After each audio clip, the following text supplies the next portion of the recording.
Jésus passa entre la Samarie et la Galilée. 10 lépreux vinrent à sa rencontre pour être purifiés.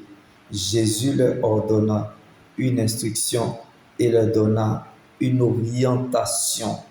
Dieu ne cherche pas des agents de publicité, ni des fans, mais des pratiquants de sa parole. Alors que votre condition s'aligne à la position de Dieu, qui est sa parole. Quand Dieu veut honorer la vie d'une personne, c'est pour qu'elle reste présente dans sa présence. Les 10 lépreux, obéissant, bien-aimés, à l'orientation de l'Éternel, furent guéris sur le chemin. Mais parmi les 10 lépreux, il n'y a qu'un seul.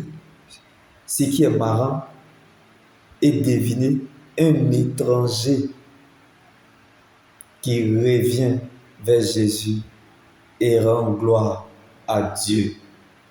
La grande visitation de Dieu nous trouve parfois en dehors de notre zone de confort. Comme beaucoup de personnes ont raté et perdu la visitation de Dieu parce qu'ils refusent de perdre leur confort, leur honneur, leurs raisons ou leur dignité pour suivre Jésus. Il faut être fou avec les zinzins, car ce sont les fous qui iront au ciel comme Abraham. Celui qui obéit à Dieu, bien-aimé, ne sera jamais déçu ni perdant.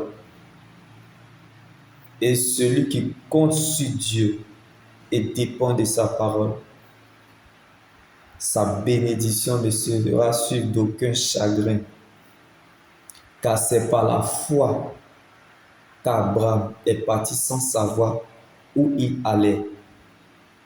Lui qui était dans l'idolâtrie, parce que ses parents furent idolâtres. Mais il est devenu le père de la foi et d'une multitude de nations. Je ne sais pas là où tu te situes. La prophétie d'une personne est pour toi. Celui qui marche avec Dieu ne sera jamais perdu. Car bien-aimé, ce n'est pas parce que ça ne marche pas pour toi que Dieu n'aime pas ta démarche. Si tu marches avec Dieu et ce qu'on doit te dire, ça doit toujours te plaire, c'est que tu ne marches pas avec Dieu. Si David était resté dans la maison familiale, il ne serait jamais devenu le roi d'Israël. Donc apprenons à marcher avec Dieu dans l'inconnu.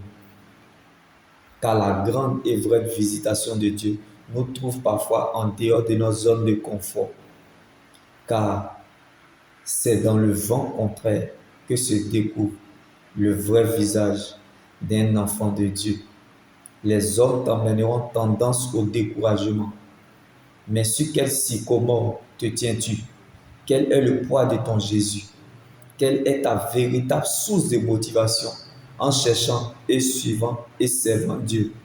C'est ce qui donnera le goût à la sauce de ta destinée. Car il n'y a pas de résurrection sans mort. Alors accepte le brisement et laisse Dieu accomplir son œuvre dans ta vie, car ta vie détermine quelque chose. Donc Dieu est sur le point de te justifier, car ce que tu vis a un langage de Dieu. Donc tu es dans un puissant moment de transformation pour que le monde te déguste sans modération. La fête changera de camp.